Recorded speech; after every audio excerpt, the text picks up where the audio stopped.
tithes and our offerings. Gary, if you got somebody to help you out. Amen.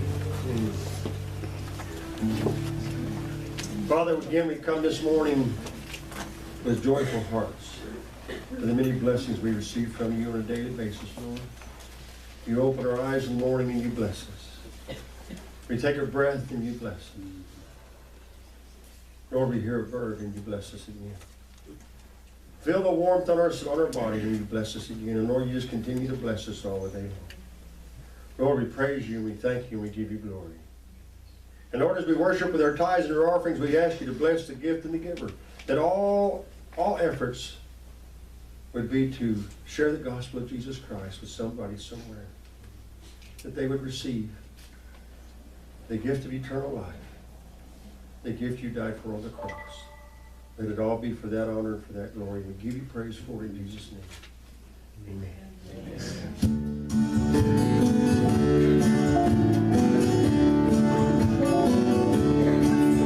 I surrender all the good things that come to me from above. I can count all the blessings from the storehouse of love. Simply ask for favor from and beyond for the King. I'm sure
Sorry. Wow, February already. Doesn't seem like January lasted very long. About 31 days seems like it's over. Amen?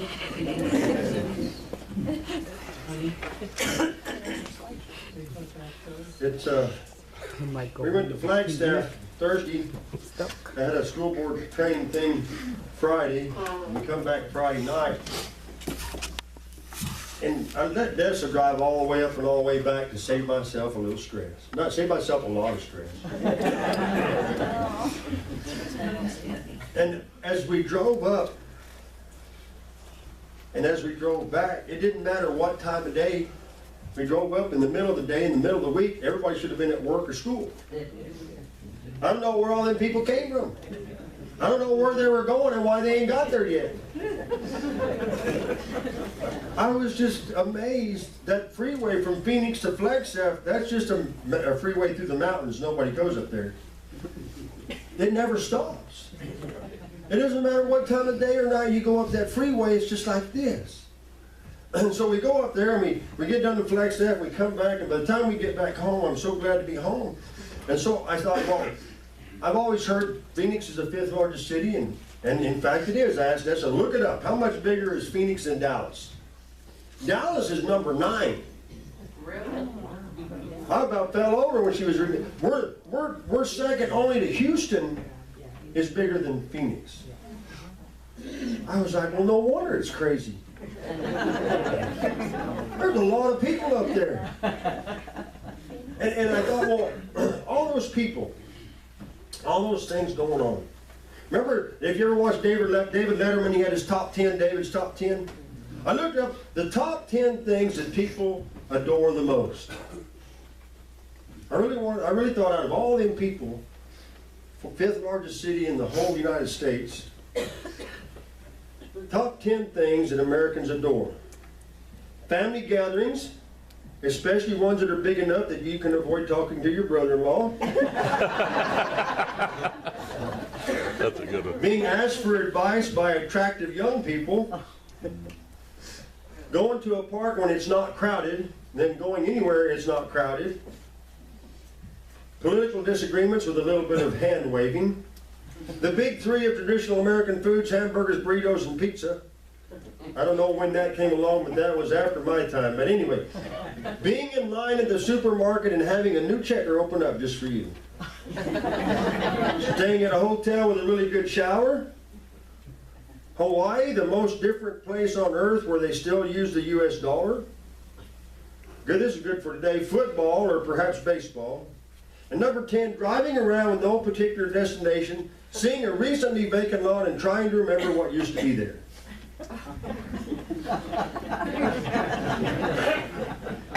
And I thought, all of that, the 10 things that all them people up there doing most, and God never came into the picture. And I thought, well, I'll try a different website. And I looked here, and I looked there, and I looked there. The top 10 of anything you can think of, God's not in there. Or any website, unless you go to a Christian website. But in general, if you Google or try to investigate the top 10 things that people like the most, God's not in any of those. And I thought, wow, that burns my heart a little bit. I looked up the word adore. The word adore means to love and respect someone deeply. Remember when you first started dating and you really fell in love with somebody and you just couldn't get enough, you just couldn't spend enough time with that person. Even when you were apart, you were a little text message or a little phone call or a little something, just got to hear that voice. Love and respect someone deeply. I had someone tell me one time when I was younger and I was dating, and maybe this happened to you, I can't miss you if you won't go away. I took it as a compliment.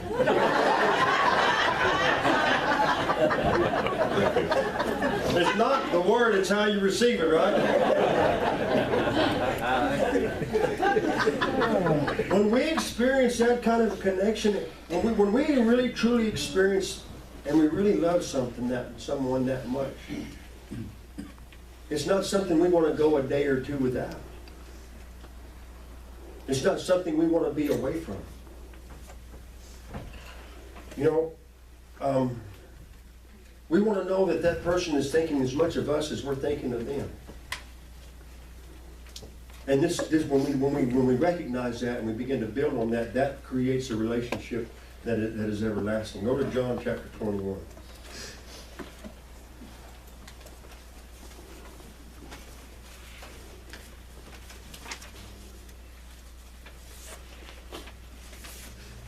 John chapter 21, 14 through 17. Now this is the third time that Jesus showed himself to the disciples after he was risen from the dead. So when he had dined, Jesus said to them, said to Simon Peter, Simon, son of Jonas, lovest thou me more than these? He saith unto him, Yea, Lord, thou knowest I love thee. He said unto him, Feed my lambs. He saith unto him again the second time, Simon, son of Jonas, lovest thou me? He saith unto him, Yea, Lord, thou knowest that I love thee. He saith unto him, Feed my sheep. And he saith unto him a third time, Simon, son of Jonas, lovest thou me? Peter was grieved, because he said unto him the third time, Lovest thou me? And he said unto him, Lord, thou knowest all things, and thou knowest that I love thee. Jesus said unto him, Feed my sheep. Now the reason that Jesus asked Peter 3 times is not because Jesus was hard of hearing or he didn't understand Simon's response. This is a very significant thing that Jesus was trying to show. Very, very, very specific. First of all, the number 3 is one of those good numbers in the Bible. You know, for example, the number 40 represents the significant period of time that someone's faith would be tested. And the number 12 represents a wholeness or a fullness. And the number 3 has a specific significance also. 3 days Jonah was in the belly of the whale. 3 days after Jesus appeared to Paul, Paul regained his sight. Many times things happen 3 times in the Bible. Jesus arose on the 3rd day.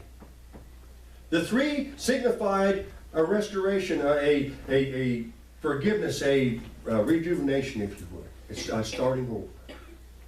Now I believe Peter was grieved here because he realized when Jesus had asked him 3 times if thou love him, I think Peter remembered that he had denied Jesus 3 times. And the number 3 came back to his mind. He's like, oh, he's asked me 3 times if I love him because 3 times I denied him. You know,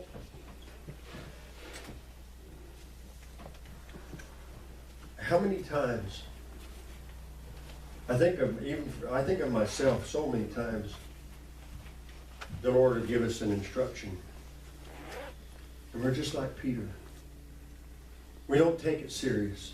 Or we begin to rationalize it or question it or why we don't do it that way. That's not how we've always done it. When God says, I didn't ask you to rationalize. I just asked you, do you love me?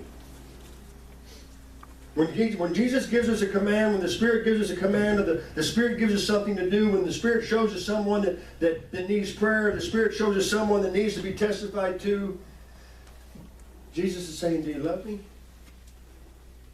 Do you love me? Do you love me enough to remember that I put you, that I have a will for your life, and I put you in this place, and here's a person that needs prayer, here's a person that needs a witness, here's a person that needs a pat on the back, here's a person that needs a loving arm wrapped around them, and just let them know that it's all okay, that I love them too. Jesus is saying, do you love me enough to do what I asked you to do, to feed my sheep? Jesus told Peter, do you love me? And Peter said, yes. He said, then feed my sheep. Then take care of the ones I put in front of you. Be a witness in the time when I bring an opportunity for you to be the witness. Think about it. We've preached and we've preached. It's been an amazing, 35 days. 5 days ago. I made the statement from the pulpit here that I wanted to know what it would be like, or what Moses must have felt like, or what Jesus must have felt like after 40 days, you're just constantly trying to remind yourself to be focused on what God is saying all the time. 40 days straight. Don't give up. And there's been days go by and I've completely spaced. And God brings me back and He reminds me, 40 days, Dennis, 40 days. And I've shared how long 40 days is. Try doing something as hard as you can for 40 days. It's a long time. But when Jesus tells us, do you love me? Feed my sheep just like He does with Peter, and then He gives us an opportunity. And we begin to rationalize what He's telling us to do. We're just like Peter. When Jesus says, do you love me? Oh yeah, I love you. It's not that adore, it's not that love and respect someone deeply. We step away from that a little bit and we get nonchalant about it, as Peter was whenever, and I try to read that with as much emotion as I can. Peter, Simon, son of Jonas, lovest thou me? And I feel like Peter said, yeah, I love you, Lord. Yeah, I got you. He said, feed my sheep. And it just kind of went in one ear and out the other, as it does with us so many times.